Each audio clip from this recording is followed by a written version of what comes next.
So a little update on the Nuu Ana, Nuu Ana cross female that I've been breeding. She looks a little drab right now actually because I think she's in shed. You can kind of see she's kind of gray on the head. Now some of that is scarring. You know, I mentioned in the last video that she and the male got into a little scuffle there kind of towards the end of the breeding season, and so she has a little scarring. Of course, she's not near as roughed up as he was. I think she was the one that kind of initiated it all.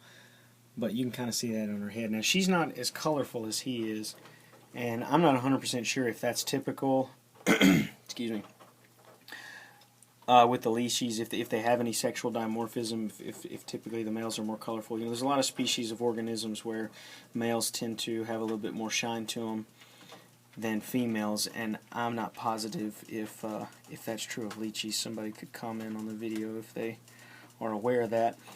But she and the male both, actually she is the result of, she is from Philip de Vachelis stock, and I think it's either her mother or her father is actually a wild-caught individual. So it's really I was fortunate to get into some good bloodlines. The male of my pair is from another breeder. But anyway, it's just a gorgeous animal. She's got a lot of greens in her. She doesn't have all the pinks that the male does, but she's also not quite as old as he is, and typically they develop the colors a lot more as they get older. But she's very healthy, very good looking,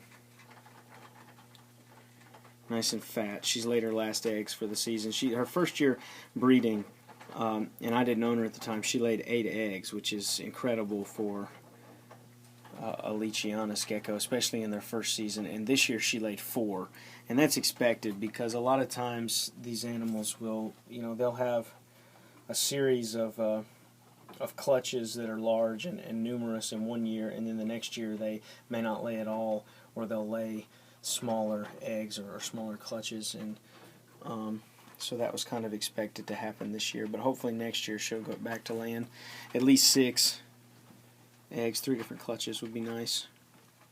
But she's an extraordinary animal.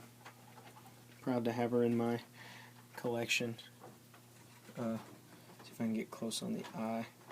I'm using my iPad 3 to video all this, and you really have to manually focus it by tapping. You know, if you move back away, it'll stay out of focus, and then you kind of have to tap it to get it to focus. There may be a setting or something that I have wrong with it, but anyways, just a good looking animal. I'll kind of pick her up to give her a little bit of size. And she's not very big. She's about 200 grams. You might can hear her whistling. She's about 200 grams, a little under 200 grams. I think the breeding season took a lot of weight off of her. So she's not real big, you know, and I don't have very large hands. But the Nuu Amis and Nuu Anas are the smallest of all the Leachies. But still a really cool animal. Really cool gecko.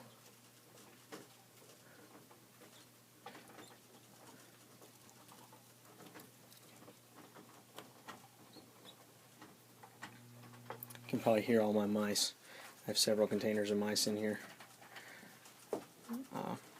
This room is not where I keep. I used to keep all my geckos on this particular rack here, because this is a small room outside of my house that's heated and insulated.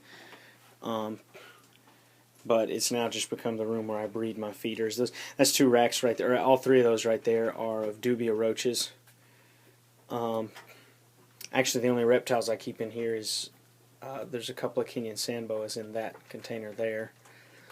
But for the most part, all these tubs are full of feeder animals. Mice and rats and roaches and things.